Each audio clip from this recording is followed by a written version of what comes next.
Phone யாருக்கு கூப்பிடுறீங்க? Photo போனை வச்சுட்டு போட்டோ போனை வச்சுட்டு இல்லாத பில்ட போட்டுட்டு இருக்கிறேன்.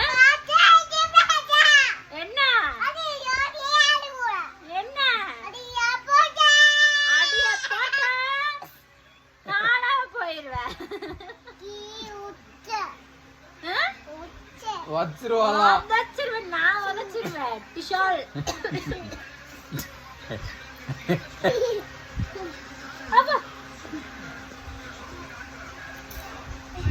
எந்திரிச்சு நிக்கவே முடியலையாமா? இல்ல சப்போர்ட்டுக்கு வேற என்னைய புடிச்சிட்டு இருக்கியாமா? என்ன என்ன பண்ணுவ காலு? நான் பண்ணுவ காலு சரியான ஆளுனா? முடிஞ்சாமா சண்டை? சண்டை முடிஞ்சா ஆஃப் பண்ணிட்டா?